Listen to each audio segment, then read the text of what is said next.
Difficile pour les Géorgiens de ne pas faire le rapprochement entre ce qui se passe en Ukraine et ce qui s'est passé dans leur pays en 2008.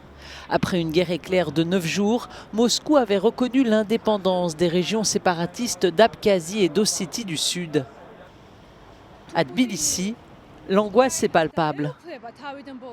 Je veux la paix et l'amour partout, rien d'autre. Si Poutine envahit l'Ukraine, ça signifie que sa prochaine cible sera la Géorgie. Je suis une personne déplacée d'Abkhazie et cette situation est assez sensible pour moi. Poutine ne peut pas évaluer correctement les événements. Cette crise affectera la Géorgie et le monde entier. La Russie a fait la même chose il n'y a pas si longtemps en Géorgie. Je suis jeune, mais la douleur de l'ancienne génération est aussi ma douleur. La douleur de l'Ukraine est maintenant notre douleur. Pendant la guerre russo-géorgienne de 2008, Salomé Samadashvili a été ambassadrice de Géorgie auprès de l'Union européenne.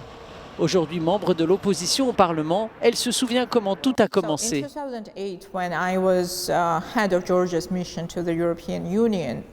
En 2008, lorsque j'étais à la tête de la mission de la Géorgie auprès de l'Union européenne, il était extrêmement difficile de convaincre nos amis et alliés occidentaux, malgré l'aide importante qu'ils ont sans doute apportée à la Géorgie à cette époque difficile.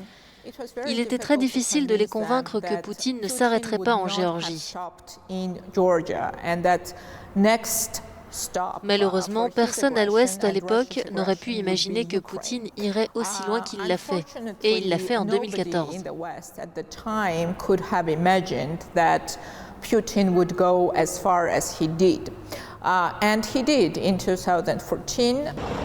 Selon le président du Parlement géorgien, les défis sécuritaires auxquels l'Ukraine et la Géorgie sont confrontés sont interconnectés. Les événements qui se déroulent en Ukraine sont évidemment liés aux défis de sécurité auxquels la Géorgie est confrontée. Nous demandons à la communauté internationale de rester ferme et claire lorsqu'il s'agit de prendre des décisions, car la sécurité de l'État et du peuple géorgien sont étroitement liées aux événements qui se déroulent en Ukraine.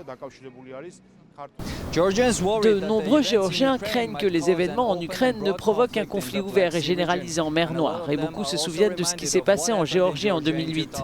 Comme le reste du monde, ils suivent de près les événements en Ukraine et pensent à l'avenir de l'Ukraine, mais aussi à celui de leur pays. Leo Sikharoulidze from the capital of Georgia, Tbilisi, for Euronews.